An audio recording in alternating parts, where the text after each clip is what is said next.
ያለ ፍርሃት ያለ ሀፍረት በካህናቱ ፊት እውነትን የእውነት ምስክር ሆኖ ስምዐ ጽድቅ ሆኖ ኒቆዲሞስ መስክሯል። በጣም በሚገርማቸው ሁኔታ ሐዋርያት ሲሸሹ ከቅዱስ ዮሐንስ ውጪ ማለት ሐዋርያት ሸሽተው ሲሄዱ ኒቆዲሞስ በመስቀሉ ስር ነበረ። ጠይቆ አስፈቅዶ ቅዱስ ሥጋውን አምጥቶ ገንዞ ወደ አዲስ መቃብር ከዮሴፍ ጋር ማለት እስከ መጨረሻው ድረስ ጸንቶ ተገኝቷል። ሥርዓተ ተክሊልን፣ ቀንዲልን፣ ክህነትን እነዚህን የመሳሰሉ ምስጢራትን መፈጸም አይችልም። የምስጢራት ሁሉ በር ምስጢረ ጥምቀት ነው። አሐቲ ድንግል አሐቲ ድንግል አሐቲ ድንግል አሐቲ ድንግል። ሰላም ጤና ይስጥልን ወደ ቤተሰቦቻችን እንደምን ከረማችኋል? ሰላም እግዚአብሔር ከሁላችን ጋር ይሁን። ዛሬ እንግዲህ በአብይ ጾም 7ኛ ሳምንት ላይ ደርሰናል። በዚህ ዕለት የምንመለከተው የኒቆዲሞስን ሳምንት ይሆናል። በቅዱስ ያሬድ ስያሜ ይሄ 7ኛው የአብይ ጾም ሳምንት ኒቆዲሞስ ተብሎ ተጠርቷል። ኒቆዲሞስም ደግሞ የክርስቶስ ደቀ መዝሙር የነበረ በክርስቶስ እግር ስር ቁጭ ብሎ ሲማር የነበረ ሰው እንደሆነ በዮሐንስ ወንጌል ምዕራፍ 3 ከቁጥር 1 ጀምሮ የምንመለከተው ታሪክ ያሳየናልና ኒቆዲሞስ እንግዲህ የአይሁድ መምህር የአይሁድ አለቃ መልአከ አይሁድ ተብሎ የሚጠራ እንዲሁም ደግሞ የሸንጎ አባል የነበረ ሰው ነው፣ ሊቅ ነው። ስለዚህ ጌታችን መድኃኒታችን ኢየሱስ ክርስቶስ በምድር በሚመላለስበት ጊዜ ደግሞ በልዩ ልዩ ስፍራ ያስተምር ነበረ፣ ይመክር ነበረ፣ ይገስጽ ነበረ። ስለዚህ ከአይሁዳውያን ተለይቶ ኒቆዲሞስ በሌሊት እየሄደ የክርስቶስ እግር ስር ቁጭ ብሎ ይማር ነበር እና መተርጉማኑ ደግሞ ይሄንን ሲናገሩ በተለይ ኢትዮጵያ ሊቃውንት በሌሊት የሚሄድበት ምክንያት ምንድነው ብለው ሲያነሱ የመጀመሪያው የአይሁድ ሊቅ የአይሁድ መምህር ስለሆነ እንዴት መምህር ስትሆን ሊቅ ስትሆን ሂደህ ከሌላ መምህር እግር ስር ቁጭ ብለህ ትማራለህ የሚለውን ፈርቶ በሌሊት እየሄደ ይማር ነበር ብለው ይናገራሉ። ሁለተኛ ነገር ደግሞ የሌሊት ልቦና የተከፈተ ስለሆነ በቀን እንግዲህ አላፊ አግዳሚውም እንደገና ደግሞ ልባችን አይናችንም አይምሮአችንም አንድ ቦታ ላይ ተረጋግቶ ነገሮችን ማስተዋል መማር ላይችል ይችላል። በሌሊት ግን ጸጥ ያለ ሁሉ የተኛበት ሁሉ ያረፈበት ኋይታ ጩኸት ምን የሌለበት የተረጋጋ ሰዓት ስለሆነ በሌሊት ሂዶ መማሩ ልቦናው የተከፈተ እንዲሆን ነው። ለቃሉ ክፍት የሆነ ልቦና እንዲያገኝ በሌሊት ሂዶ ይማራል ብለው ይናገራሉ፣ ይተረጉማሉ። ሌላው የአይሁድ መምህር ስለሆነ ጠንከር ያለ ትምህርትን ፈልጎ ኒቆዲሞስ በሌሊት ሂዶ ከክርስቶስ እግር ስር ቁጭ ብሎ ይማራል። አሁን ጌታችን ኢየሱስ ክርስቶስ ለልዩ ልዩ ሰዎች ለበሽተኞችም ለገበሬዎችም ለአትክልተኞችም ለእያንዳንዱ ሰው በሚገባው በምሳሌ ያስተምር ስለነበር ለሕፃናትም ጭምር ክርስቶስ ያስተምር ስለነበረ ኒቆዲሞስ ደግሞ ሊቅ ነው። ጠንከር ያለ ትምህርትን ፈልጎ በሌሊት ሂዶ ከክርስቶስ እግር ስር ቁጭ ብሎ ይማር እንደነበረ ታሪክም የመጽሐፍ ቅዱስን ማስረጃ ያሳያል። ለዛ ነው ጠቢቡ ሰለሞን በመኃልየ ዘሰሎሞን ምዕራፍ 3 ከቁጥር 1 ላይ ሌሊት በምንጣፌ ላይ ነፍሴ የወደደችውን ፈለኩት ብሎ ይናገራልና ኒቆዲሞስ በሌሊት ሲማር እንግዲህ መዝሙረኛው ቅዱስ ዳዊትም እንደተናገረ ቃልህ ለጉሮሮዬ ጣፋጭ ነው ከማርና ከወለላ ይልቅ ይጣፍጣል ብሎ ይናገራልና በሌሊት ሲማር ቃል እግዚአብሔርን ጣፍጦት ጥሞት ይማር ስለነበረ ከክርስቶስ እግር ስር ቁጭ ብሎ ይማር ስለነበረ በሌሊት እየሄደ ይህንን ተግባር ለተለት ይፈጽማል ኒቆዲሞስ። ታዲያ አንድ ቀን ክርስቶስ ሲያስተምር ሰው ዳግመኛ ካልተወለደ በስተቀር የእግዚአብሔርን መንግስት ሊያይ አይችልም የሚለውን ኒቆዲሞስ ይሰማል። በዚህም ጌታው እንዴት ሰው ድጋሚ እናቱ ማይፀን ውስጥ ገብቶ ይወለዳል እንዴት ብሎ ክርስቶስን ይጠይቃል ማለት ነው። ለዚህ ጌታችንም ደግሞ ሰው ከውሃና ከመንፈስ ካልተወለደ በስተቀር የእግዚአብሔርን መንግስት ሊያይ አይችልም ብሎ ያስተምረዋል። ስለዚህ ሰው ሁለት ልደት እንዳለው እዚህ ላይ እንመለከታለን። ጌታችን መድኃኒታችን ኢየሱስ ክርስቶስ ሁለት ልደታት አሉት። በፊት ወይ ደግሞ በቅድመ ዓለም ያለ እናት ከአብ በባህሪ ተወልዷል። የባህሪ አባቱ አብ ነው፣ ያለ እናት የተወለደ ነው። ድህረ ዓለም ደግሞ ያለ አባት ከድናቱ ከቅድስት ድንግል ማርያም እንዲሁ በስጋ ደግሞ ተወልዷል ማለት ነው። ስለዚህ ክርስቶስ ሁለት ልደታቶች አሉት። የሰው ልጅ ልክ እንደዚህ ሁለት ልደት አለ ብሎ ሲያስተምረው ነው። መጀመሪያ ከእናትና ከአባቱ የሚወለደው መወለድ አለ። በሁለተኛ ደግሞ ከአብራ ከመንፈስ ቅዱስ ከማህፀነ ዮርዳኖስ ሰው ሁለተኛ ይወለዳል። በምን? በውሃና በመንፈስ ቅዱስ። ይሄንን ምስጢር የጥምቀትን ምስጢር ክርስቶስ ይነግረዋል ያስተምረዋል ማለት ነው። ለዚያ ነው ቅድስት ቤተክርስቲያናችን በተለይ በ40 ቀንና በ80 ቀን ያሉ ህፃናት የክርስትና ጥምቀት ወይም ደግሞ ከመንፈስ ቅዱስ የሚወለዱበት የጥምቀትን ሥርዓት የዘረጋቸው ማለት ነው። ራሱ ክርስቶስ ስላስተማረ ማለት ነው። ራሱ ክርስቶስ ስለመሰረተ የጥምቀትን ሥርዓት እንዲህ አድርጉ ብሎ ስለመሰረተ ተጠምቆ ስለመሰረተልን ማለት ነውና ቅድስት ቤተክርስቲያናችንም በ40 ቀን በ80 ቀን የምትፈጽመው ምስጢር መካከል አንዱ ምስጢር ጥምቀት ነው ማለት ነው። ስለዚህ ከመንፈስ ቅዱስ ካልተወለድን በስተቀር የእግዚአብሔር መንግስት እንደማናይ ክርስቶስ አስተማረን ማለት ነው፣ ነገረን ማለት ነው። ስለዚህ ሰው ሁሉ የእግዚአብሔር መንግስት ለማየት ከፈለገ የመጀመሪያው ምስጢር የምስጢራት ሁሉ በር የሚባለው ምስጢረ ጥምቀት ነው። ለምሳሌ በኢትዮጵያ ኦርቶዶክስ ተዋሕዶ ቤተክርስቲያን ልዩ ልዩ ምስጢራት አሉ። ለነዚህ ሁሉ ምስጢራት በተለይ ለሰባቱ ምስጢራተ ቤተክርስቲያን መክፈቻ በር የሆነችው ምስጢረ ጥምቀት ናት። ከጥምቀት ቀጥሎ ሜሮን አለ፣ ቁርባን አለ። እነዚህን እንኳን ለመፈጸም መጀመሪያ በሩ መከፈት አለበት። በሩ የተባለው ደግሞ ምስጢረ ጥምቀት ነው። ስለዚህ አንድ ሰው ምስጢረ ጥምቀት ካልፈጸመ ምስጢረ ሜሮን መፈጸም አይችልም። ምስጢረ ጥምቀትን ካልፈጸመ ምስጢረ ቁርባን መፈጸም አይችልም። ንስሐን መፈጸም አይችልም። ሥርዓተ ተክሊልን፣ ቀንዲልን፣ ክህነትን እነዚህን የመሳሰሉ ምስጢራትን መፈጸም አይችልም። የምስጢራት ሁሉ በር ምስጢረ ጥምቀት ነው።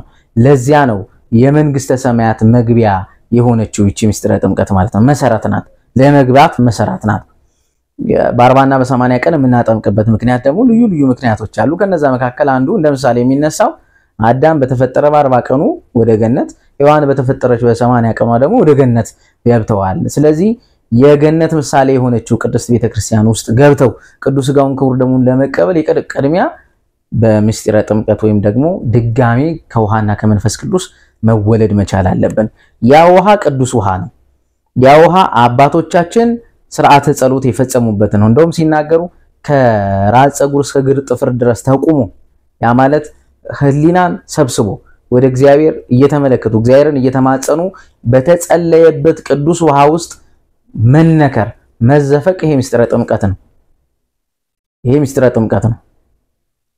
ለዚያ ነው በማርቆስ 16 ከቁጥር 16 ላይ ያመነ የተጠመቀ ይድናል፣ እዚህ ያላመነ ያልተጠመቀ ግን አይድንም ይፈረድበታል ተብሎ የተነገረው ማለት ነው። ስለዚህ በዚያ ቅዱስ ውሃ ውስጥ ገብቶ መነከር፣ በዚያ ቅዱስ ውሃ ውስጥ መጠመቅ፣ በዚያ ቅዱስ ውሃ ውስጥ ከመንፈስ ቅዱስ እንወለዳለን ማለት ነው። ለኒቆዲሞስ የተነገረው ትምህርት ይሄ ነው። ከዚያ በኋላ ኒቆዲሞስ እንግዲህ የክርስቶስ ደቀ መዝሙር ሆኖ የክርስቶስን ትምህርት ተቀብሎ በመጨረሻም ደግሞ የክርስቶስን ስጋ እንደገነዘ ደግሞ ወደ አዲስ መቃብር ከዮሴፍ ጋር እንዳመጣው እንመለከታለን ማለት ነው። እና ከኒቆዲሞስ በጣም ብዙ የምንማራቸው ነገሮች አሉ። እንግዲህ አሁን ይሄ የአይሁድ ሊቅ ነው፣ የአይሁድ መምህር ነው፣ ምሁር ነው፣ የተማረ ነው። ግን ከሱ የምንማራቸው 3-4 ነጥቦች አሉ። የመጀመሪያው ጎዶሎን ማወቅ ነው። እዚህ ሰው ተምሬያለሁኝ ወይ ደግሞ ጨርሻለሁ ብሎ በተለይ በሃይማኖት ትምህርት በኢትዮጵያ ኦርቶዶክስ ተዋሕዶ ቤተክርስቲያን ትምህርት የእግዚአብሔርን ቃል ተምረን የምንጨርሰው አይደለም። መተርጉማኑ ሊቃውንቱ እንደሚናገሩት የምንሰማው የሚነገረን ቃል እንኳን ከውቅያኖስ ላይ በማንኪያ እንደመቅመስ ነው። ስለዚህ በማንኪያ የሚነሳ ውሃ ለውቅያኖሱ ምንም ነው፣ ገና አልተነካም ማለት ነው። ስለዚህ የእግዚአብሔር ቃል ተነግሮ የሚያልቅ የሃይማኖት ትምህርታችን ተነግሮ የሚያልቅ አውቀነው ተረድተነው ምን ጨርሰው ስላልሆነ ጎዶላችንን አውቀን ለመማር መዘጋጀት መቻል እንዳለብን ከኒቆዲሞስ እንመለከታለን። ሁለተኛ ልቦናን ለቃሉ መክፈት ነው። አሁን ኒቆዲሞስ ለእግዚአብሔር ቃል ክርስቶስ ለሚነግረው ቃል ልቦናውን ስለከፈተ ምስጢር ተገልጦለታል። የምስጢረ ጥምቀት እንጂ መጀመሪያ እንዴት ዳግመኛ ካልተወለድክ ሲለው እንዴት ወደ እናቴ ማይፀን ገብቼ ወለዳለሁ ነበር ሲል የነበረው። ስለዚህ ልቦናውን ለቃሉ ክፍት ሲያደርገው ምስጢር ተገለጠለት። ይሄ ምስጢር የምን ምስጢር ነው? የምስጢረ ጥምቀት ምስጢር ተገለጠለት ማለት ነው። ሶስተኛ የእውነት ምስክር መሆን ከኒቆዲሞስ ተምረናል፣ እንማራለን። የእውነት ምስክር ማለት ያለ ፍርሃትና ያለ ሀፍረት በካህናቱ ፊት ኒቆዲሞስ እውነትን መስክሯል። ያለ ፍርሃት ያለ ሀፍረት ያለ ማሸማቀቅ በካህናቱ ፊት እውነትን የእውነት ምስክር ሆኖ ስማ ጽድቅ ሆኖ ኒቆዲሞስ መስክሯል። ስለዚህ ከኒቆዲሞስ ከምንማራቸው ነገሮች አንዱ የእውነት ምስክር መሆን ያስፈልጋል። ለቃሉ የእውነት ታምነን የእውነት ምስክሮች መሆን ያስፈልገናል። ኒቆዲሞስን የምናስበው ለዚያ ነው። ሌላ ትጋሃ ሌሊት መሆን እንዳለብን በሌሊት ለእግዚአብሔር ቃል መትጋት መቻል እንዳለብን ኒቆዲሞስ ያስተምረናል። መቼም ቀን ላይ ሰው ለኑሮው ይባዝናል፣ ይባክናል፣ ይሮጣል፣ ይደክማል፣ ካንዱ ወደ አንዱ ይራል። ያው ለስጋው ብዙ ድካም ይደክማል። በተለይ ብዙ ሰዓቶቻችንን ለስጋችን ነው ምንደክመባቸው። ስለዚህ ሌሊታችንን ደግሞ ለእግዚአብሔር መስጠት መቻል እንዳለብን ከኒቆዲሞስ እንማራለን ማለት ነው። እንደው ሌላውን ተታችሁት እንደው ይሄድን ሙሉ ሌሊቱን ይሄድን መማር ባንችል እንኳን የሌሊት ጸሎታችንን እንኳን ማድረስ ቀላል አይደለም። የምሽት 3 ሰዓትን ጸሎት እንኳን ማድረስ ቀላል አይደለም። ለእግዚአብሔር የኪዳን ሰዓት አለው። እግዚአብሔር የቅዳሴ ሰዓት አለ። እግዚአብሔር የማህሌት ሰዓት አለ። የሰዓታቱ ሰዓት አለ። እነዚህን ሁሉ በየበዓላቱ በየጊዜያቱ ጊዜ መስጠት መቻል እንዳለብን ከኒቆዲሞስ የምናየው ነገሮች ናቸው ማለት። ለመንፈሳዊ ተመስጦ የሚመቸው ሰዓትም የሌሊት ሰዓት ከቀኑ ይልቅ ለተመስጦ እግዚአብሔርንም ለማውራት ጸሎት እግዚአብሔርን ማግኘት አይደል? እግዚአብሔርን ማውራት አይደል? ስለዚህ ለዚያ የጸሎት ሥርዓት እንኳን ሌሊት ተመራጭ ነውና ትጋሃ ሌሊት ወይም ደግሞ በሌሊት መትጋት እንደዚሁ ከኒቆዲሞስ የምንማረው ነው ማለት ነው። ሌላ አምስተኛና የመጨረሻው እስከ መጨረሻ ድረስ መጽናት። ኒቆዲሞስ እስከ መጨረሻ ሰዓት ድረስ ጸንቶን ያሳየን። በጣም በሚገርማችሁ ሁኔታ ሐዋርያት ሲሸሹ ከቅዱስ ዮሐንስ ውጪ ማለት ሐዋርያት ሸሽተው ሲሄዱ መቼም ያው እናትና ድንግል ማርያም እንዳለችውና ማለት የእናት አንጀትማ መቼስ ምን እና ሐዋርያት ሁሉ ሸሽተው ሲሄዱ ኒቆዲሞስ በመስቀሉ ስር ነበር። ጠይቆ አስፈቅዶ ቅዱስ ሥጋውን አምጥቶ ገንዞ ወደ አዲስ መቃብር ከዮሴፍ ጋር ማለት እስከ መጨረሻው ድረስ ጸንቶ ተገኝቷል ኒቆዲሞስ ማለት። ለዚያ ነው ወንጌላችንም በቅዱስ ማቴዎስ ወንጌል ምዕራፍ 25 ላይ ስትመለከቱ ከቁጥር 16 ጀምሮ እስከ መጨረሻው ድረስ የጸና እርሱ ይድናል ብሎ ይናገራል።